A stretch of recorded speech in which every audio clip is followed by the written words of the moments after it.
orchestrated, fresh memoir narrative with new characters, financial fraud plot, and American cultural details. Orchestrated, fresh memoir narrative with new characters, financial fraud plot, and American cultural details.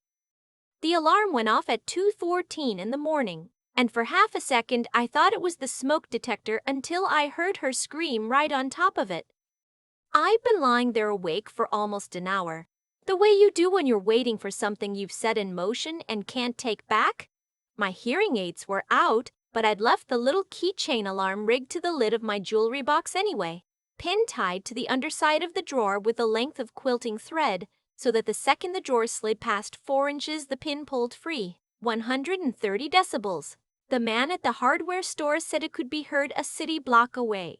In a quiet house at 2 in the morning, it sounded like the end of the world. She screamed because the noise scared the life out of her, and then she screamed again, a different pitch, when she realized she'd been caught with her whole arm sunk into my nightstand. I reached over and turned on the lamp. I wanted to see her face in the light, and I wanted her to see mine. My daughter-in-law was on her knees by my bed in her nightshirt, one hand still inside the open drawer, the other pressed flat against her chest. The alarm was shrieking from inside the box, and she was fumbling at it, trying to make it stop, and she couldn't, because she didn't know how, and there was something almost satisfying about watching her not know. "Turn it off," she was yelling. "Turn it off! What is wrong with you? Turn it off!" I let it run a few seconds longer than I needed to. Then I pulled the box toward me, found the little switch, and the house dropped into a silence so complete I could hear the refrigerator humming 2 rooms away. "What were you looking for?" I asked her. She didn't answer. She was breathing hard, and her eyes were going to the doorway because she could hear what I could hear, which was my son coming down the hall. He stopped in the door, rubbing his face. "What happened? What's going on?" "Your mother set a trap." Her voice climbed up into that register she used when she wanted to be believed. "She put some kind of alarm in her drawer. Look, my heart's still going. She could have given me a heart attack." He looked at her, then at the open drawer, then at me, sitting up against my pillows with my hands folded on top of the quilt. "She was inside my nightstand," I said, "at 2 in the morning, with the lights off. I heard a noise." She said it fast, the way you say a thing you've already decided to say. "I thought you'd fallen. I came to check on you." "In the dark," I said, "and you checked on me by going through my drawer." My son stood there with his hand on the doorframe, and I watched something move behind his eyes that I had been waiting 8 months to see. Not anger yet, just the first crack of doubt, the smallest hairline, the kind that lets the light in. "There's something I need both of you to look at," I said, "and then nobody in this house gets to pretend anymore. I want to take you back, because the alarm wasn't the beginning. The alarm was nearly the end. To understand why a 71-year-old woman would lie awake rigging a noisemaker to catch her own son's wife, you have to go back to the fall." It was a Tuesday in February when I went down on the ice at the bottom of my own porch steps. I'd lived alone in that little house for 11 years after my husband passed, kept my own books, paid my own bills, never asked anybody for a dime. I'd been a bookkeeper for 34 years, 2 doctor's offices and a lumber yard, and if there's one thing I knew how to do, it was keep track of where the money went.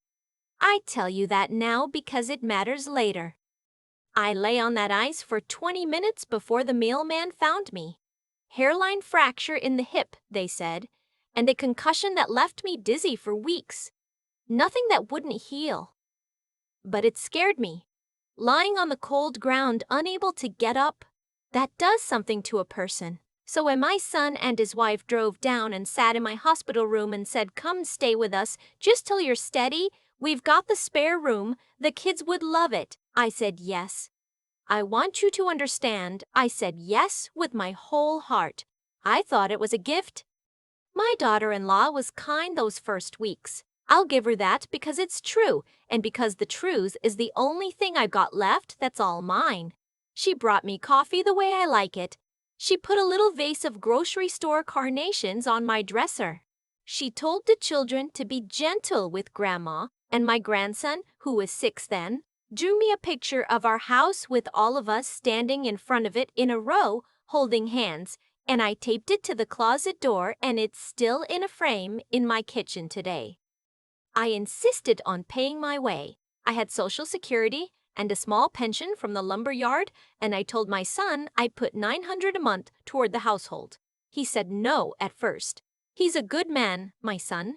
Not strong, but good. There's a difference, and I've had to make peace with it. His wife said let her, if it makes her feel useful, and so it was settled, and I should have heard the thing in her voice even then. Useful. Like I was a tool that still had some life in it. I didn't just pay, I worked. You don't get to 70 and sit on your hands. I made the kids lunches and walked them to the corner for the bus. I folded laundry, the good way, the way my own mother taught me with the corners square. I cooked supper 3 nights a week so my son could come home to something. I scrubbed the grout in their bathroom on my knees because nobody had touched it in a year. I wanted to earn my place. That's an old habit and a hard one to break. By the 2nd month, the air in that house changed, and I couldn't have told you the day it happened. It was small things first.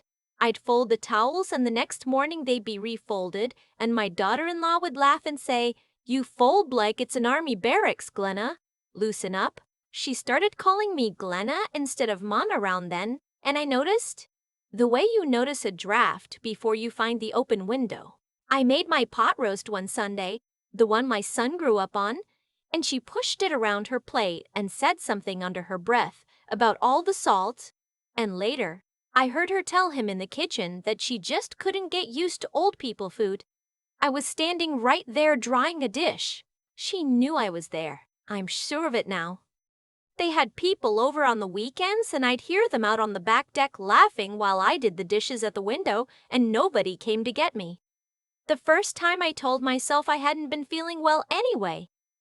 The 4th time I stopped telling myself anything. Then things started to go missing. My wedding ring went first. I don't wear it anymore. My knuckles are too swollen, so I kept it in a little dish on the dresser, and one morning the dish was empty. I turned that room upside down. When I mentioned it to my daughter-in-law, she didn't even look up from her phone. "You probably moved it," she said. "You've been so foggy since the fall. Have you talked to the doctor about your memory?" And there it was. The seed she'd plant over and over, water every single day until it grew up tall enough to choke me out. Your memory. Have you mentioned the confusion to anyone? You seem so turned around lately, Glenna. After the ring, it was $40 out of my wallet, then a pair of pearl earrings my husband gave me on our 20th anniversary, then my good wool coat that I never did find. Every time, the same answer, "You misplaced it. You forgot. Maybe you should let me hold on to your bank card, just so you don't lose it. Maybe you should let me handle your mail. You don't want to miss anything important." And here is the part where I have to be honest with you, because somebody out there is going to ask the question my own granddaughter asked me later, and it's a fair question. Why did you stay? Why in the name of God did you stay in a house where you were being picked clean? I'll tell you why. Because I just had my body betray me on a sheet of ice, and I was afraid to live alone. Because those 2 children downstairs called me Grandma and ran to me when they skinned their knees, and I could not stand the thought of waking up without the sound of their feet on the stairs. Because my son's face, when he hugged me goodnight, still looked like the boy I raised. And I kept thinking if I just held on, if I was just useful enough and quiet enough, this would pass and we'd be a family again. And because every time I started to trust my own eyes, my daughter-in-law would tilt her head and ask me so gently whether I'd been sleeping all right. And I'd think, well, maybe it is me. That's how it works. It's not the stealing that breaks you. It's being told kindly over and over that the floor isn't moving when you can feel it moving under your feet. But I was a bookkeeper for 34 years. And a bookkeeper, even a scared one, Even a foggy one knows to write it down. I bought a spiral notebook at the drugstore, the kind with the marbled cover, and I kept it under the quilt, batting in the bottom of my sewing basket because that was the one place in the house I knew she'd never put her hands. I started a ledger. Date on the left, item in the middle, what was said on the right. March 9th, wedding ring, you've been so foggy. March 22nd, $40, are you sure you didn't spend it? It felt foolish the first week. By the third week, it had stopped feeling foolish and started feeling like the only solid ground in the house. And then it stopped being about lost earrings and started being about something with a much longer reach. My pension and my Social Security went into my account at the credit union by direct deposit, the same as they had for years. I'd always kept careful track, balanced it to the penny every month out of pure habit. One afternoon in April, I sat down with my statement, which I'd had to drive to the branch to print because somehow my paper statements had stopped coming to the house, and I went down the column the way I'd done 10,000 times. There were 2 checks I hadn't written. One was for $312, one was for $500, both made out to cash. Both with my signature on them or something close enough to my signature that the credit union had paid them. I sat in my car in that parking lot for a long time. My hands were shaking, but my head, for once, was perfectly clear. You don't misremember writing an $800 check? You don't forget that the way you forget where you set your reading glasses. She had my checkbook. She'd had it for a while because she'd offered to organize my paperwork back in March, and I'd let her, God help me, I'd handed it right over because I wanted to be agreeable. I drove home and I didn't say a word. I made the kids their grilled cheese and I helped my granddaughter with her spelling words, and I tucked the statement into my sewing basket next to the notebook. That night I lay awake and I understood, finally and completely, that the foggy old woman's story wasn't an accident and it wasn't cruelty for its own sake. It was a foundation she was pouring. You build a record of a person losing her mind, and then one day you take that record to a judge, and the judge gives you the person and everything the person owns. I needed to know how far she'd gone, so I did the thing I should have done in February. I started looking through the house the way she'd been looking through my drawers. I waited until a Saturday when they took the kids to her sister's, and I went into the little office off the kitchen, the room she always kept locked. Except that morning in her hurry she hadn't. And in the bottom drawer of the desk, in a folder, in her handwriting, I found it. A petition, not filed yet, drafted with sticky tabs where the signatures went. A petition for guardianship of an incapacitated person. My name was the incapacitated person. There were notes clipped to it in her writing, a list of every time I'd forgotten something, half of them things she'd taken herself, dated and described like she was building a case, which she was. There was a letter she'd started to a doctor I'd never met, asking about an evaluation, and there was a printout about how a guardian controls the ward's finances, her income, her property, her medical decisions. She wasn't trying to steal my earrings. She was trying to steal me. The whole of me. What was left, and pass it off to a court as mercy. I put everything back exactly the way I found it. Square corners. I'd learned from the best. Now, here's the strange part, and I thought about it a lot since. The week I found that folder was the same week I found the money. My husband had been gone 11 years, and after the fall, when I'd packed up the house to move into the spare room, I brought along a cedar box of his that I'd never had the heart to open. Old man's box. His reading glasses, his union pin, a pocket knife. That April, sitting on the edge of my bed feeling like the walls were coming in, I opened it just to hold something of his. Under the felt lining was a manila envelope, soft with age, and inside were savings bonds, Series EE, bought 1 and 2 at a time across the 70s and 80s, the way he did, a little here, a little there, never told me, the old squirrel. I added them up 3 times. With the interest they'd earned all those decades, they were worth a little over $31,000. I sat there and I laughed and then I cried because it was so like him. He'd left me a door, 11 years late, right when I needed it, the way the good ones find a way to take care of you even after they're gone. But I made a mistake. I got excited, and I'm a person who handles money out loud. I'd called the bank from the hallway to ask how a person cashes a paper bond, and I thought the house was empty, and it wasn't. My daughter-in-law came around the corner with a laundry basket on her hip and a look on her face I'd never seen before. Bright. Hungry. "Oh," she said, sweet as pie. "Are we coming into some money, Glenna? Because if you're confused about banking, I'd be happy to take care of all that for you." I knew right then she'd heard a number, and I knew the petition in that desk drawer just got a deadline. So I stopped being the foggy old woman who fumbled and apologized. I let her keep thinking that's who I was, but underneath it, I went to work, quiet and careful, the way I'd balanced 34 years of other people's books. I drove to the next county over and I cashed every one of those bonds, and I opened an account at a credit union she'd never heard of, in my name only, with a paper trail she would never touch. I made copies of everything: the forged checks, the printed statements, the photographs I took on my flip phone of every page of that guardianship folder, laid out on the office floor that next Saturday while they were gone again. Then I made an appointment downtown that I told no one about with a woman who does elder law, and I sat across a desk from her and I laid it all out, plain, in order, dates on the left. She read for a long time. When she finished, she took her glasses off and said, in all her years, she rarely saw a client come in this organized, and that what I had was not a family squabble. It was financial exploitation of a vulnerable adult, and the guardianship paperwork was the part that would frighten the judge.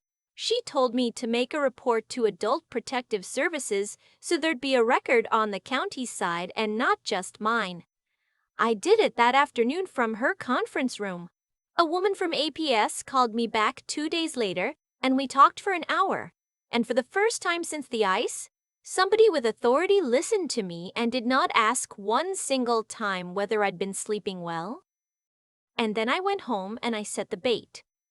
The cash was the easy part. I went back to the hardware store, the one where the fellow had sold me the keychain alarm, and in the back, by the register, there was a little jar of theft detection powder, the kind shops use, invisible until it gets on your skin, and then it stains a deep, stubborn violet that soap won't lift for days and glows like a brand under a black light. I bought it, and a cheap UV flashlight, and I felt almost giddy in the parking lot, like a girl. That night, I put it all together in the nightstand. An envelope of cash, real bills, dusted top to bottom so soft you'd never see it. My checkbook, laid in plain sight, the one I'd already closed the account on, so there was nothing left to steal. The keychain alarm rigged to the box with quilting thread, and in the very back, a second envelope, fat with old grocery receipts, with a sticky note on the front in my shakiest handwriting that said bond money, do not lost. Bait inside bait. The $31,000 was already safe in a credit union she couldn't find, and the bond's redemption confirmation, the one paper that proved the money was mine and gone where she couldn't follow, I folded into a square and pinned it inside my brassiere against my skin where no thief on earth was going to look.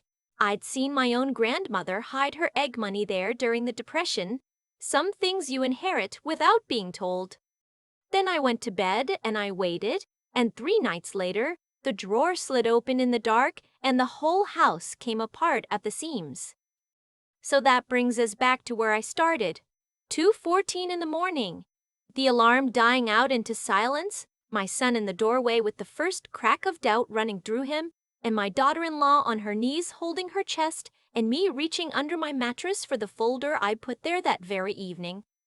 There's something I need both of you to look at, I'd said. I opened it on the quilt. I didn't rush. I'd been rushed and dismissed for 8 months and I was done with both. The first thing I took out was the bank statement, and I set it where my son could see it, and I put my finger under the 2 checks. I didn't write these, I said. $312, $500, $500. To cash. That's my signature traced, not signed. Your mother is not so foggy that she'd forget writing $800 out of her own account. He picked it up.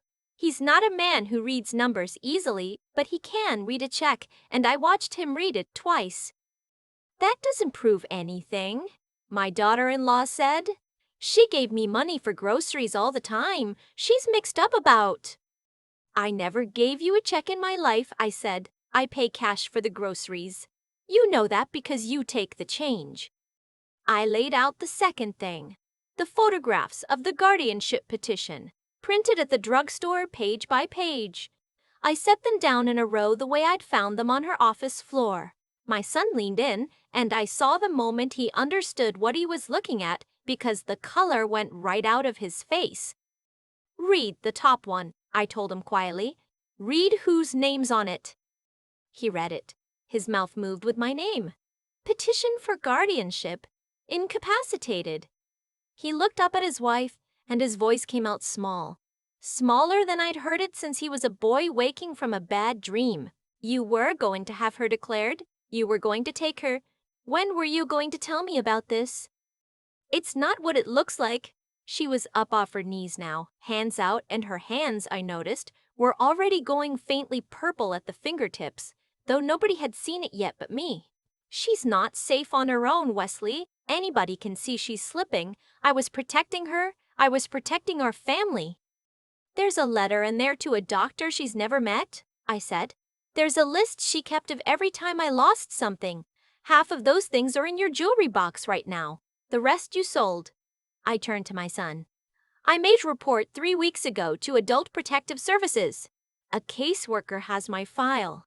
This isn't just between us in this room anymore, and it was never going to be, because I am done being a thing that gets passed quietly from one set of hands to another. The silence in that room was the loudest thing I have ever heard. My daughter-in-law tried one more time. She turned on me, and the gentleness was gone, scraped right off, and what was under it was so cold I wondered how I'd ever mistaken it for anything else. You scheming old, you set me up, you put cash in there to bait me. That's entrapment. It's my drawer, I said. In the room you put me in, and you came into it in the dark at 2 a.m. Nobody made you open it but you. I nodded toward her hands. Go wash up if you think it'll come off. I'll wait. She didn't understand yet. She looked down at her fingers and saw the violet creeping up past her knuckles. And she made a sound I won't try to describe. And she ran for the bathroom, and we heard the water run and run and run. It doesn't come off. The fellow at the hardware store told me, 3-4 days, no matter what you do. My son sat down on the end of my bed with the photographs in his hands, and he put his face in those hands, and his shoulders shook. And I did the hardest thing I did that whole long night, which was not reach out to comfort him, because he was a grown man, and this was the bill come due for 8 months of choosing not to see, and I loved him too much to pay it for him. I should have listened, he said into his palms. You told me things were going missing, and I told you not to let it get to you. Mom, I told you it was in your head. You did, I said. I didn't soften it. And I let you because I wanted to keep the peace more than I wanted the truth. We both did that, but I'm not doing it anymore. I packed a bag that night. Just the one, a canvas tote, the same one I'd come with, which felt about right. My attorney had told me weeks before to have a place lined up, and I did. A 1-bedroom over a hardware store, a different one, on the good side of town, the lease already signed in my name, with bond money my daughter-in-law never got her dyed purple fingers near. My nephew stood and drew me there himself at 4 a.m, neither of us saying much, and he carried my bag up the stairs and stood in the empty little apartment looking lost. I don't know what happens now, he said. You stand still, I told him. long enough to see clear. That's all I've ever wanted from you." He hugged me at the door, the awkward stiff hug of a man who doesn't know if he's still allowed to, and then he went back down the stairs to a house I was never going to set foot in again. The county did what counties do, slow and grinding. The district attorney's office took the file. There were words in the letters they sent that I never thought I'd see attached to my own family. Forgery, financial exploitation of a vulnerable adult, attempted fraud upon the court. The forged checks were the easy part to prove. The guardianship petition was the part that turned the caseworker's voice hard when she called to update me. You don't try to get a court to hand you a competent woman's whole life and call it love. I won't pretend I felt triumphant. People expect that. They want the part where the wicked get what's coming and the old woman cackles. It wasn't like that.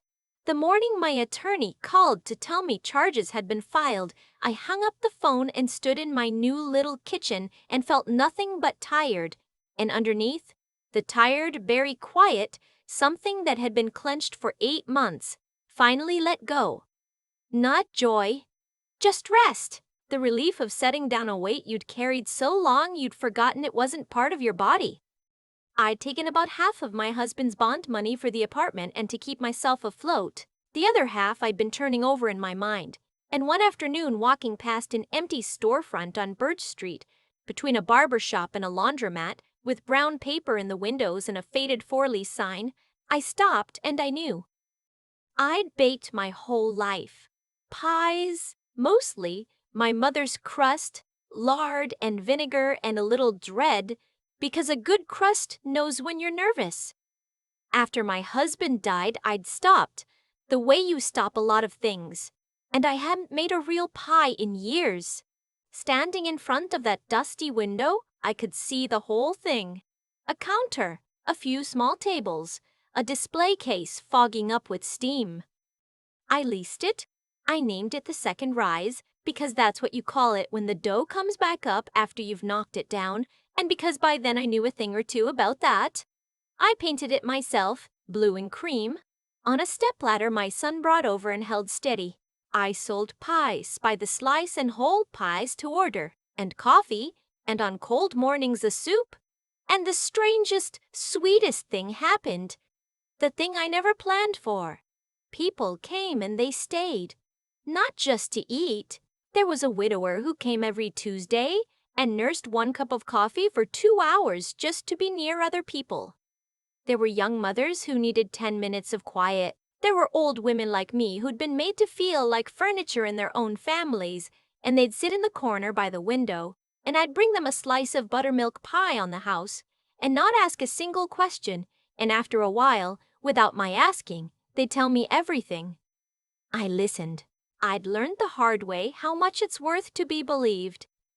The woman who runs the frame shop next door, Ramona, became my friend, the kind you make late in life and treasure double for getting there. It was Ramona who came in one morning the next winter, holding her phone, breathless, and said, "You'll want to sit down for this."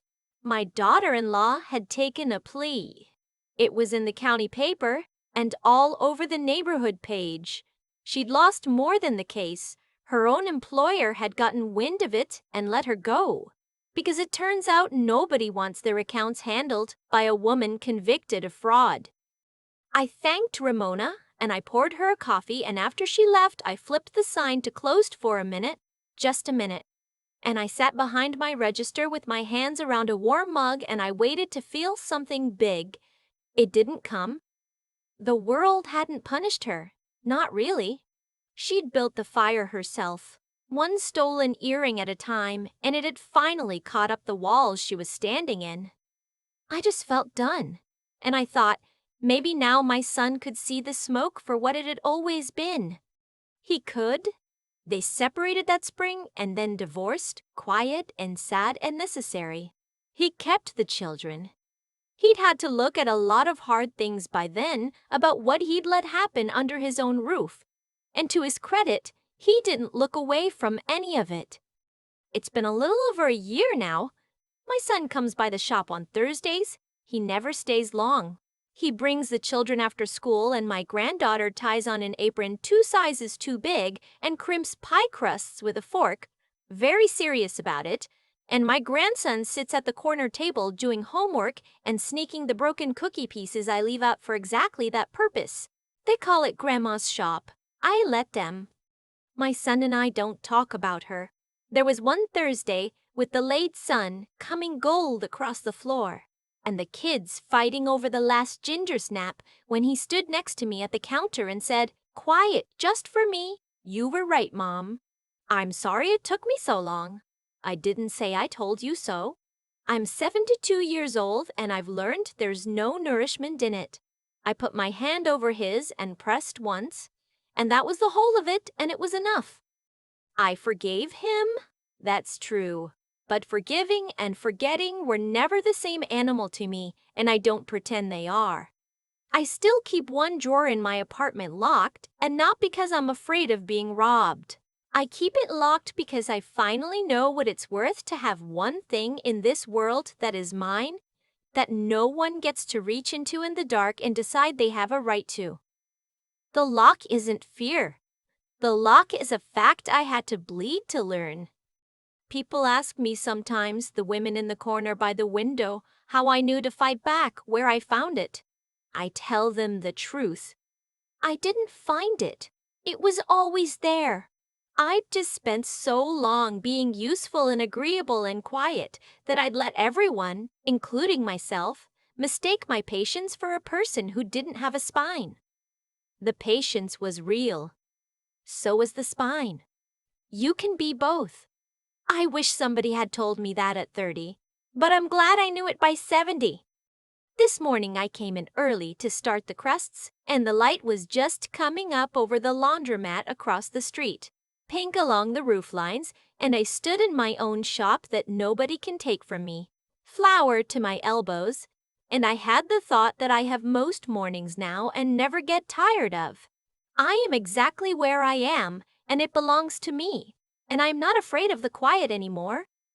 The quiet and I made our peace. Some nights I even rigged the little keychain alarm to my apartment door before bed, just out of habit, and then I lie there and listen to nothing at all, which turns out to be the most beautiful sound a body can fall asleep to. For a long time I believed that being good meant being quiet. I thought if I folded the towels right and paid my $900 and never made a fuss, the kindness I put into that house would come back to me. It didn't. Shelby took my patience and read it as permission, and every month I stayed silent. She reached a little deeper, until she was tracing my signature onto checks and drafting papers to hand a judge the rest of me. I've had a year to sit with why it happened, and the answer is plain. Cruelty doesn't stop because you're nice to it. It stops when you make it stop. What saved me wasn't luck and it wasn't anger. It was the marbled notebook under the quilt batting. The dates written down on the left, the bank statement I drove 2 towns over to print. I was scared and foggy and 71 years old, but I kept other people's books for 34 years, and I knew that the truth, written down in order, is the one thing a person can't talk you out of seeing. Shelby counted on me being confused. She never once considered that a confused woman can still keep records. That was her mistake, and it was the cleverest thing I ever did, choosing to think clearly while everyone told me I couldn't. But knowing the truth and acting on it are 2 different mountains, and the second one is taller. There were 100 nights I almost let it go for the sake of those grandchildren, for the sake of peace, for the sake of not being the one who blew the family apart. Staying would have been easier. Easier is not the same as right. It took more out of me to rig that alarm and pack that one canvas bag than anything I'd done since I buried my husband, and I did it anyway, with my hands shaking, because the alternative was to disappear quietly into a guardianship and call it love. Here's what I tell you, whoever you are, watching this in a house where you've started to doubt your own eyes. Be decent, but don't let decency be a leash someone else holds. Keep your wits about you even when you're frightened, because a clear head is the sharpest tool you'll ever own, and they can't take it unless you hand it over. And when you finally see the thing for what it is, find the backbone to move, even if your knees are bad and your courage is thin and you have to do it alone at 4 in the morning. I named my shop The Second Rise because dough comes back up after you knock it down, and so did I. Wesley calls me right. Shelby is a sentence in a court file. And I am exactly where I am. Flour to my elbows, unafraid of the quiet at last.